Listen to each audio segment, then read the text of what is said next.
Hello बच्चों, कैसे हो तुम लोग? बढ़िया सब। ये करंट इलेक्ट्रिसिटी का नेक्स्ट पार्ट का वीडियो हम लोग लेकर के आए हुए हैं। इसको बहुत ध्यान से देखो, बहुत आसान है ये।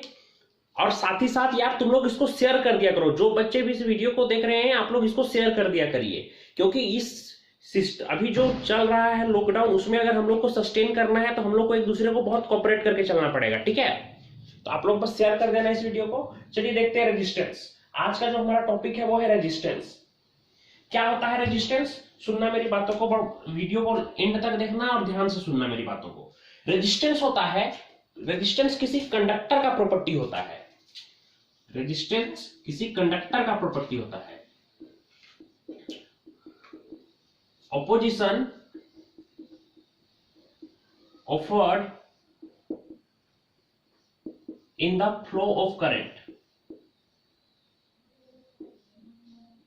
Opposition offered in the flow of current by conductor is called resistance। ठीक है, करंट के फ्लो में जो ऑपोजिशन ऑफर्ड करता है कंडक्टर, उसी को क्या बोलते हैं?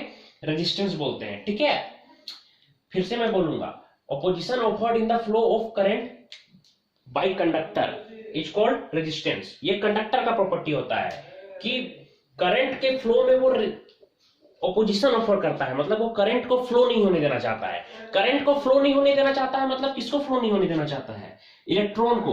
इलेक्ट्रॉन के फ्लो को वो अपोज करता है, उसका विरोध करता है। कैसे विरोध करता है कंडक्टर? देखो, कंडक्टर विरोध नहीं करता है, वास्तव में होता क्या है समझो। इलेक्ट्रॉन जब फ्लो करता है तो इलेक्ट्रॉन का आदत होता है, इलेक्ट्रॉन सीधे रास्ते से कभी नहीं चलता है। ठीक है, इलेक्ट्रॉन हमेशा जिगजैग पाथ में चलता है, टेढ़ा मेढ़ा, पुचुक पुचुक पुचुक पुचुक। तो इलेक्ट्रॉन कभी यहां टकराएगा, कभी यहां टकराएगा, कभी यहां टकराएगा, कभी यहां टकराएगा, कभी आपस में ही टकरा जाएगा। ठीक है, तो इस कारण से वो उसको एक जगह से दूसरे जगह जाने में बहुत सारी परेशानियों का सामना करना पड़ता है। इन्हीं परेशानियों को हम लोग क्या बोलते हैं? रेजिस्टेंस बोलते हैं। तो इसको आसान भाषा में बोल सकते हैं, opposition offered by the in the flow of current by conductor is called resistance. क्योंकि वो कंडक्टर में ही न टकराता है, इसलिए बोल रहे बाय कंडक्टर। ठीक है, एकदम विजन आपका क्लियर होना चाहिए कि रेजिस्टेंस किसका प्रॉपर्टी है? कंडक्टर का प्रॉपर्टी है। जिन बच्चों को समझ में नहीं आ रहा है बोलिएगा। तो हम लोगों को ओम्स लॉ में पता था V इज इक्वल टू, मैंने आपको पढ़ाया था क्या होता है? IR। ठीक है, यहाँ पे R क्या है? रेजिस्टेंस। रेजिस्टेंस क्या होता है? कंडक्टर का प्रॉपर्टी होता है, जिसके कारण वो करंट के फ्लो को अपोज करता है, करंट के फ्लो को रोकता है। ठीक है ना, तो यहां से अपन बोल सकते हैं कि R इज इक्वल टू क्या होगा? V upon I। V potential difference और I क्या है? करंट। पोटेंशियल डिफरेंस का क्या होता है? V वोल्ट, और ये करंट का क्या होता है? एम्पियर। तो इसका एसआई यूनिट क्या होना चाहिए? वोल्ट पर एम्पियर। पर सर जो साइमन ओम, ये ओम्स लॉ से ही आया है ना, तो ओम, उनके सम्मान में इसका एसआई यूनिट होता है ओम। क्या होता है? ओम। और ये है ओम का सिंबल, याद रखना, ये ओम का सिंबल है। ठीक है, चलो जल्दी से इतनी बातों को समझो और जल्दी से लिखो इसको कि resistance is equal to V by I। इसका एसआई यूनिट क्या होता है? ओम होता है। जल्दी लिखिए इसको, जल्दी लिखिए। ओके, ऑलराइट, चलिए आगे बात करते हैं। हम आगे बात करने वाले हैं उन फैक्टर्स के बारे में। आगे हम बात करने वाले हैं फैक्टर्स के बारे में जिनमें रेजिस्टेंस डिपेंड करते हैं। मतलब वो फैक्टर्स जिन पे रेजिस्टेंस डिपेंड करते हैं, उन फैक्टर्स के बारे में हम लोग बात करने वाले हैं कि वो कौन से फैक्टर्स हैं जिन पे, ये बहुत इंपॉर्टेंट है, बहुत ध्यान से देखना। वो कौन से फैक्टर है बच्चा लोग जिसपे कि रेजिस्टेंस किसी भी कंडक्टर का डिपेंड करता है। सबसे पहला फैक्टर बताओ, रेजिस्टेंस होता क्यों है? रेजिस्टेंस होता क्यों है? रेजिस्टेंस होता है वास्तव में कोलिजन ऑफ इलेक्ट्रॉन्स के कारण, इलेक्ट्रॉन के टकराने के कारण। वो कंडक्टर से टकराए या फिर आपस में ही टकरा जाए, उसके कारण होता है। तो सोचो, एक पतला सा रास्ता है, ठीक है, एक पतला सा रास्ता है और बहुत लंबा है। रास्ता जितना ज्यादा लंबा रहेगा उतना ही ज्यादा आपको ट्रेवल करना पड़ेगा। जितना ज्यादा आपको ट्रेवल करना पड़ेगा आपको, मतलब इलेक्ट्रॉन्स को, उतना ही ज्यादा चांस रहेगा कि उतना ही ज्यादा कोलाइड करे, है ना। अगर सोचो आप लोग, अगर 100 लोग बहुत तेज रफ्तार में गाड़ी चला रहे हैं एक सड़क में, ठीक है, और उनको 1 किलोमीटर रास्ता तय करना है। तो हो सकता है 1 किलोमीटर रास्ता वो तुरंत तय कर ले तो उसमें ज्यादा परेशानी ना हो, लेकिन अगर उन्हीं 100 लोगों को एक साथ 100 किलोमीटर रास्ता तय करना हो तो वो तय करना ज्यादा मुश्किल हो जाएगा। इसलिए ज्यादा मुश्किल होगा क्योंकि उनका टकराने के लिए रास्ता बहुत लंबा हो जाएगा, तो बहुत ज्यादा चांस है कि वो आपस में टकरा जाए। हो सकता है बगल के खेत में भी जाके गिर जाए, हो सकता है ना, ऑफकोर्स हो सकता है। तो सबसे पहला ये है कि resistance is directly proportional to length of the wire. जैसे जैसे वायर का लेंथ बढ़ेगा, जैसे जैसे वायर का लेंथ बढ़ेगा, कंडक्टर का लेंथ बढ़ेगा, वैसे वैसे क्या बढ़ेगा, रेजिस्टेंस भी बढ़ेगा। समझो मेरी बातों को, जैसे जैसे वायर का लेंथ बढ़ेगा वैसे वैसे रेजिस्टेंस भी बढ़ेगा। बहुत बढ़िया, बहुत शानदार। दूसरी बात को समझो, resistance is inversely proportional to area of cross section. Area of cross section मतलब थिकनेस ऑफ वायर। वायर का जो मोटाई है अगर वो बढ़ेगा तो रेजिस्टेंस घटेगा। क्यों रेजिस्टेंस घटेगा? अरे सोचने वाली, ये तो बच्चा वाला बात है। ये एक वायर है, यहां पे इलेक्ट्रॉन जा रहा है, टर टर टर टर टर टर, एक और इलेक्ट्रॉन, टर टर टर टर टर टर, और एक ये वायर है, यहां पे इलेक्ट्रॉन पास हो रहा है, टर टर, बताओ कहां, और यहाँ ये एक और इलेक्ट्रॉन, हो सकता है इसमें भी आपस में टकराए, और बताओ टकराने का चांस ज्यादा कहां पर होगा? पतले वाले वायर में, ठीक है। तो पतला वाला वायर में अगर वायर का ये थिकनेस कम रहेगा, यानी कि एरिया ऑफ क्रॉस सेक्शन कम रहेगा, इसको बोलते हैं एरिया ऑफ क्रॉस सेक्शन। अगर थिकनेस कम रहेगा तो सोचो, अगर वायर का थिकनेस कम रहेगा तो ज्यादा टकराएगा इलेक्ट्रॉन्स आपस में। अगर इलेक्ट्रॉन्स आपस में ज्यादा टकराया, सोचना, अगर इलेक्ट्रॉन्स आपस में ज्यादा टकराया तो क्या होगा? अगर इलेक्ट्रॉन्स आपस में ज्यादा टकराएगा मतलब रेजिस्टेंस ज्यादा है, ठीक है। लेकिन जैसे जैसे हम लोग थिकनेस बढ़ा रहे हैं, वायर की मोटाई बढ़ा रहे हैं, वैसे वैसे देख रहे हैं कि रेजिस्टेंस कम होते जा रहा है। इसलिए मैंने कहा कि resistance is inversely proportional to area of cross section, ठीक है। तो दो मैंने बहुत खूबसूरत सा पॉइंट बताया कि जैसे जैसे वायर का लेंथ बढ़ाएंगे वैसे वैसे रेजिस्टेंस बढ़ेगा, जैसे जैसे उसका थिकनेस बढ़ाएंगे, एरिया ऑफ क्रॉस सेक्शन बढ़ाएंगे, वैसे वैसे रेजिस्टेंस घटेगा। इनवर्सली प्रोपोर्शनल का मतलब होता है एक क्वांटिटी बढ़ने पे दूसरा क्वांटिटी घटता है, ठीक है।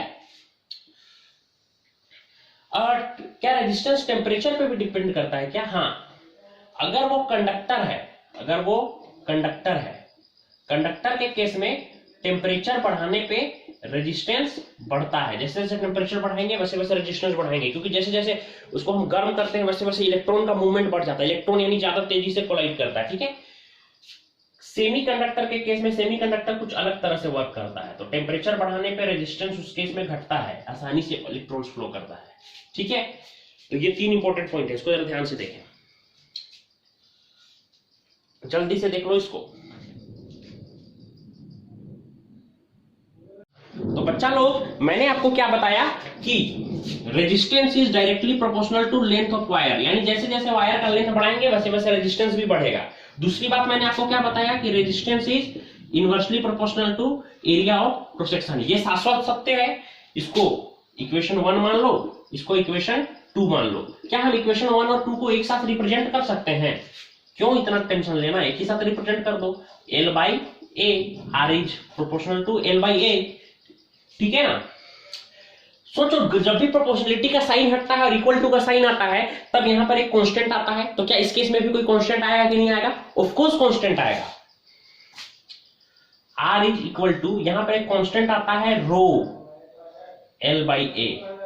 इस कांस्टेंट रो को क्या कहते हैं? इस कांस्टेंट रो को बोलते हैं रेजिस्टिविटी। क्या बोलते हैं? याद रखना, रेजिस्टिविटी। रेजिस्टिविटी बोलते हैं, या फिर इसी को प्यार से बोलते हैं स्पेसिफिक रेजिस्टेंस। क्या बोलते हैं बच्चा लोग? Specific resistance. इसी रो को बोलते हैं रेजिस्टिविटी या फिर स्पेसिफिक रेजिस्टेंस। बहुत बढ़िया भाई, इसी रो को क्या बोलते हैं? रेजिस्टिविटी या फिर स्पेसिफिक रेजिस्टेंस। बहुत ही शानदार। ये रेजिस्टिविटी या स्पेसिफिक रेजिस्टेंस क्या होता है समझते हैं। सोचो, यहां से अपन लिख सकते हैं कि रो इज इक्वल टू, ए को ऊपर ले गए, एल को नीचे ले आए, आर ए बाई एल, ठीक है। तो यहां से अपन बोल सकते हैं रो, अगर मान लो इसका एरिया ऑफ क्रॉस सेक्शन हो गया 1 मीटर स्क्वायर और लेंथ एक वायर का है 1 मीटर, तो रो क्या हो जाएगा? R into 1 metre square upon 1 metre. इससे ये कैंसल, तो रो इज इक्वल टू क्या आ जाएगा, आर। तो हम यहां से बोल सकते हैं कि स्पेसिफिक रेजिस्टेंस या रेजिस्टिविटी उस वायर का रेजिस्टेंस को कहते हैं जिसका क्रॉस सेक्शन एरिया यूनिट हो। क्रॉस सेक्शन एरिया देखिए यूनिट है, यूनिट क्रॉस सेक्शन एरिया हो और लेंथ यूनिट हो, यूनिट लेंथ। और तो आप लोग इसका डेफिनेशन लिख सकते हैं, स्पेसिफिक रेजिस्टेंस या फिर रेजिस्टिविटी या फिर स्पेसिफिक रेजिस्टेंस है, इसका डेफिनेशन क्या होगा कि specific resistivity is the resistance of that wire whose length is unit and area of cross section is unit square. Okay, इसको आप लोग लिख सकते हैं, ठीक है ना, समझ में आ गया क्या होता है। अब बताओ इसका यूनिट क्या होता होगा, सोचो जरा ध्यान से। मैं इसको जल्दी से इसको लिख लो, मैं मिटा देता हूं।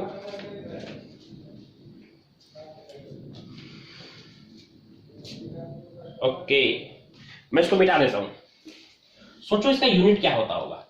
रो इज इक्वल टू क्या आया,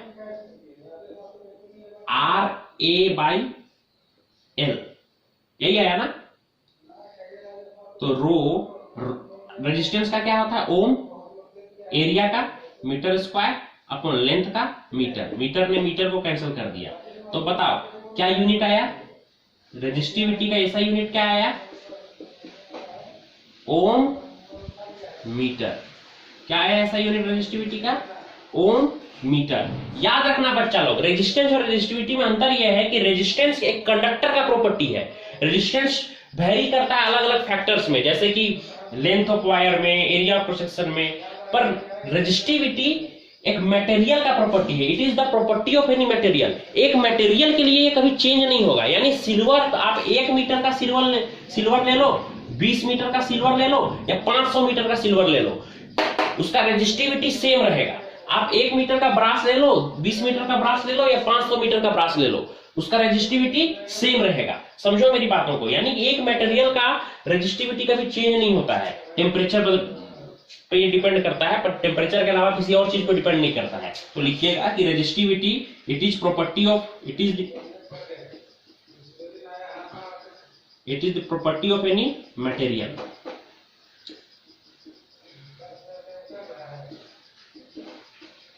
ये मटेरियल का प्रॉपर्टी है,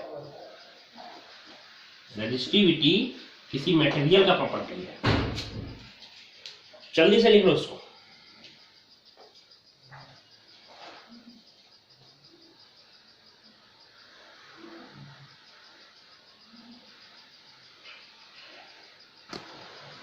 बच्चा लोग ध्यान से देखो, एक क्वेश्चन आपके पास लिखा हुआ है, length of a wire is 2 metre and its radius is 5 millimetre, find its resistivity. दिया हुआ है कि इसका जो रेजिस्टेंस है वो है 10 ओम, 10 ओम, ठीक है। आपको इसका रेजिस्टिविटी निकालना है। सोचो रेजिस्टेंस कितना दिया हुआ है, 10 ओम।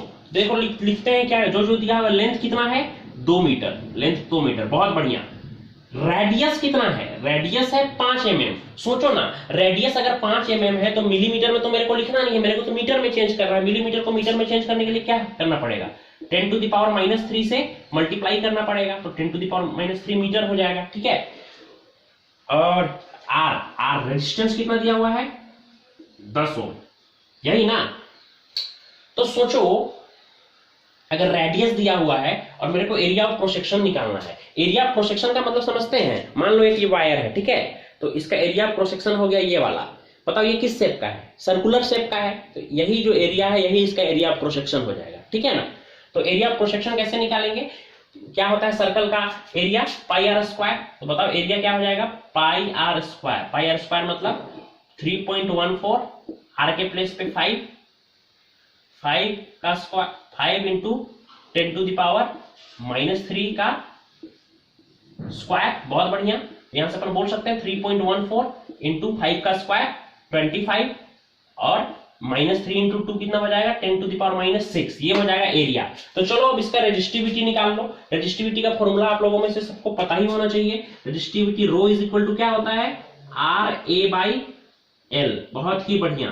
तो आर के प्लेस पे क्या हो जाएगा, आर 10 ओम है तो 10 इंटू रो क्या है 3.14 into 10 raise to the power -6, और लेंथ कितना है भाई, लेंथ है देख लो ध्यान से 2 मीटर, तो नीचे 2 पुट कर दो, ठीक है।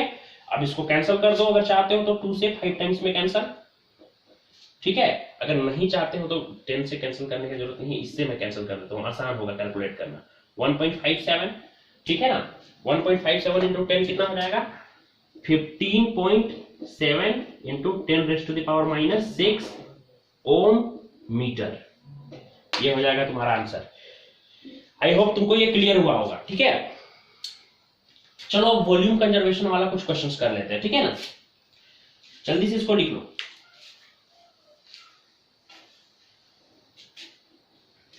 क्वेश्चन अगर आपसे पूछे, याद रखना बच्चा लोग, पहले आपको वॉल्यूम कंजर्वेशन में बताता हूं क्या होता है। जब भी हम लोग किसी वायर को स्ट्रेच करते हैं, स्ट्रेच करके उसका लेंथ बढ़ा देते हैं या फिर उसका थिकनेस बढ़ा देते हैं, तो अल्टीमेटली उसका वॉल्यूम उतना ही रहता है, ठीक है। क्या मतलब समझो, सोच, मान लो एक ये वायर है, इसका एरिया है A, ठीक है, और लेंथ है L। अगर मैंने इसके लेंथ को खींच करके L से बढ़ा करके कितना कर दिया, 2L कर दिया, तो इसका एरिया घट करके कितना हो जाएगा, इसका एरिया घट करके हो जाएगा A/2। क्यों? क्योंकि सोचो इस केस में इसका वॉल्यूम कितना था, area of cross section into L यानी AL। इस केस में भी उसका वॉल्यूम उतना ही होना चाहिए, A/2 इंटू 2L।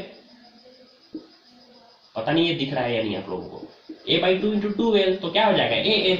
उसी तरह से अगर इसका लेंथ बढ़ा करके 3 टाइम्स इसका लेंथ बढ़ा दिया जाए, यानी लेंथ बढ़ा करके कर दिया जाए 3L, तो बताओ एरिया कितना हो जाएगा, घट जाएगा A/3, ठीक है। अगर 4L कर दिया जाए तो A/4, अगर 10 बार बढ़ा दिया जाए 10L कर दिया जाए तो एरिया घट के कितना हो जाएगा A/10। आपको ये समझ में आ गया होगा, ठीक है ना, कैसे ये दोनों डिपेंड करता है। और अगर जल्दी से लिख लीजिए अगर ये आपको समझ में आ गया तो, ठीक है। और अगर मान लो कि ये है वायर, लेंथ है L और एरिया ऑफ क्रॉस सेक्शन है A। सपोज इसके एरिया को हमने डबल कर दिया, इस बार उल्टा कर रहे हैं, एरिया को डबल कर दिया, यानी एरिया बढ़ के हो गया 2A। तो बताओ इस बार लेंथ कितना हो जाएगा, आधा, L/2। अगर एरिया बढ़ करके बढ़ाकर हमने कर दिया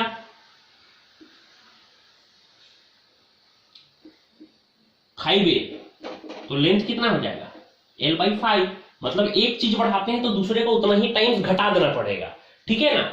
यही है वॉल्यूम कंजर्वेशन, इसको याद रखना, तब आगे का सारा क्वेश्चन बनेगा, ठीक है। Okay,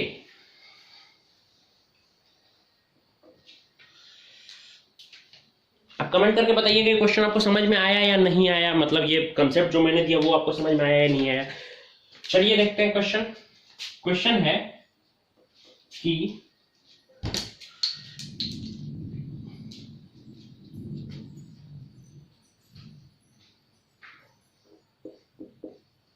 length of a wire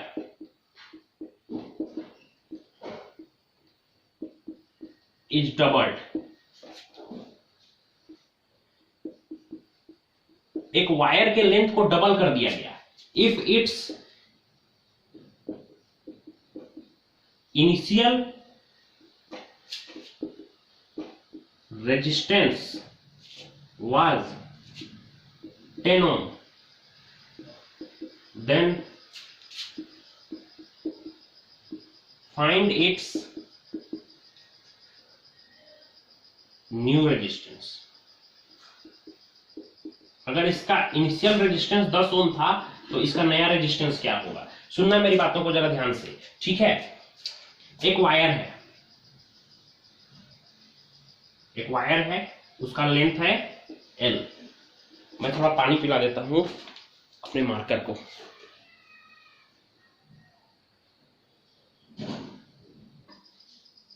भाई साहब कैमरा का एंगल थोड़ा हिल गया था।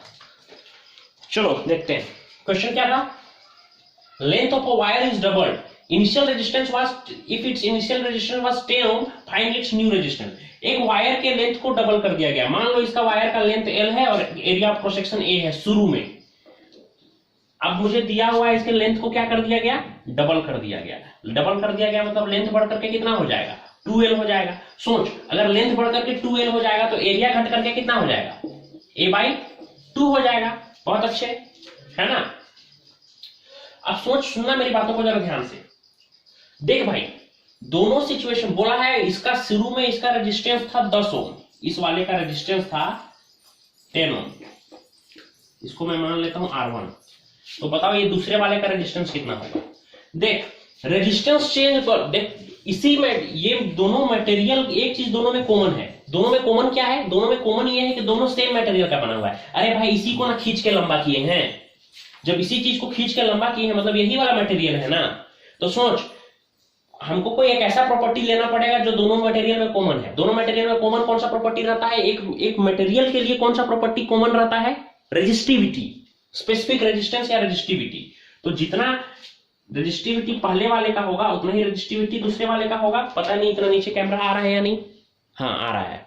जितना पहले वाले का होगा इसका रेजिस्टिविटी होगा उतना ही इसका रेजिस्टिविटी होगा। मैं इसको यहां लिख रहा हूं ताकि आपको साफ साफ वो दिख सके। तो सोच, जितना रेजिस्टिविटी इसका होगा उतना ही रेजिस्टिविटी इसका होगा, यानी resistivity of first is equal to resistivity of second. Resistivity का फॉर्मूला क्या होता है? R1 A1 by L1 is equal to R2 A2 by L2। सोच, पहले वाले का रेजिस्टेंस कितना है? 10 ओम, तो लिख दे 10। एरिया कितना है? A। लेंथ कितना है? L। दूसरे वाले का रेजिस्टेंस R2 अपने को निकालना है। एरिया कितना है? A/2। लेंथ कितना है? 2L। बस खत्म हो गया। सोचो, L ने L को काटा, A ने A को काटा, तो 10 ओम इज इक्वल टू क्या हो जाएगा? R2 by 2 into 2 कितना हो जाएगा? 4। तो R2 कितना आ जाएगा? 40 ओम, 40 ओम, 4 into 10 40 ओम। आई होप आपको ये क्लियर हुआ होगा। जल्दी से इसको लिखो।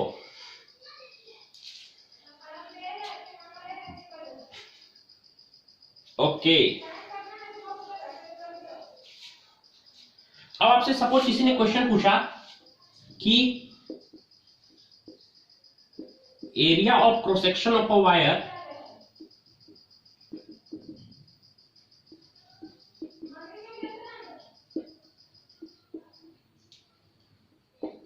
is increased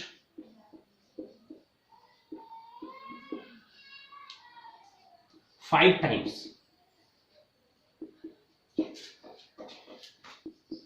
if its initial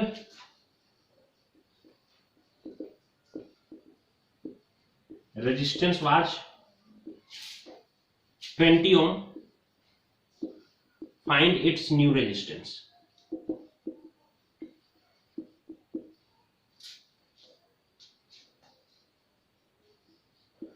देख ये क्वेश्चन अगर तेरे से हिल गया तो समझ जाना कि ये क्वेश्चन अगर तेरे से हिल गया तो तू समझ जाना कि तू अब बाबा बन चुका है। ठीक है, सोच, area of cross section of a wire is increased 5 times। Area of cross section of a wire is increased 5 times if its initial resistance was 20 ohm, find its new resistance. चलो देखते हैं इसको कैसे सॉल्व करेंगे। सोचो जरा खुद से। शुरू में मान लेते हैं लेंथ कितना मानेंगे? L है और area of cross section A है। हमने क्या किया? एरिया ऑफ क्रॉस सेक्शन को 5 टाइम्स बढ़ा दिया, मतलब अब A बढ़ा करके कितना कर दिया हमने इसको? 5A। अगर एरिया ऑफ क्रॉस सेक्शन को बढ़ा देंगे 5 टाइम्स तो कौन सा क्वांटिटी है जो वॉल्यूम को कंजर्व करने के लिए घट जाएगा? लेंथ घट जाएगा 5 टाइम्स, तो L/5 हो जाएगा। ठीक है, इसका इनिशियल रेजिस्टेंस कितना था? 20 ओम। अब आपको बताना है इसका रेजिस्टेंस कितना होगा। इसको R1 मान लो, इसको R2 मान लो।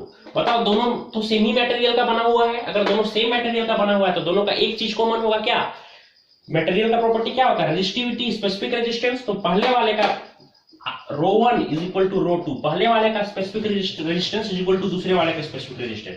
स्पेसिफिक रेजिस्टेंस का फॉर्मूला क्या होता है? R1 A1 by L is equal to R2 A2 by L। सोचो जरा खुद से, पहले वाले का रेजिस्टेंस कितना दिया हुआ है? 20 ohm. Area A, length L। दूसरे वाले का रेजिस्टेंस कितना दिया हुआ है? नहीं दिया हुआ है, R2। वही तो निकालना है। Area 5A, length L by 5, L से L कैंसल, A से A कैंसल, ये 5 ऊपर चला जाएगा, 20 इज इक्वल टू क्या हो जाएगा R2 इंटू 25, तो R2 कितना आ जाएगा 20/25, ठीक है, इतना होगा, कैंसिल कर दो तो 5 से कैंसिल होगा 4/5 टाइम्स में, तो R2 का वैल्यू आएगा 0.8 ohm. This will be the final answer. I hope आपको ये क्लियर हुआ होगा। अब मैं एक क्वेश्चन देता हूं, इसका आंसर लिखो और कमेंट बॉक्स में इसका आंसर लिखो, देखता हूं कि कौन कौन आप इसका आंसर दे पाते हो। क्वेश्चन है,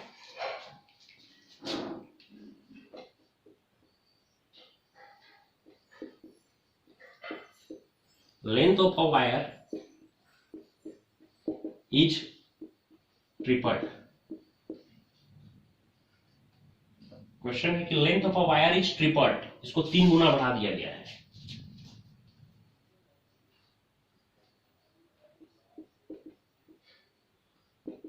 हाउ इट्स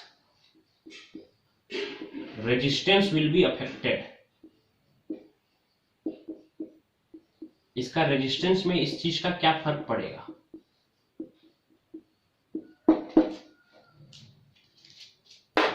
ये क्वेश्चन है, इसका आंसर आपको कमेंट में देना है और इस वीडियो को तुम लोग शेयर कर देना, मोटिवेशन बना रहता है।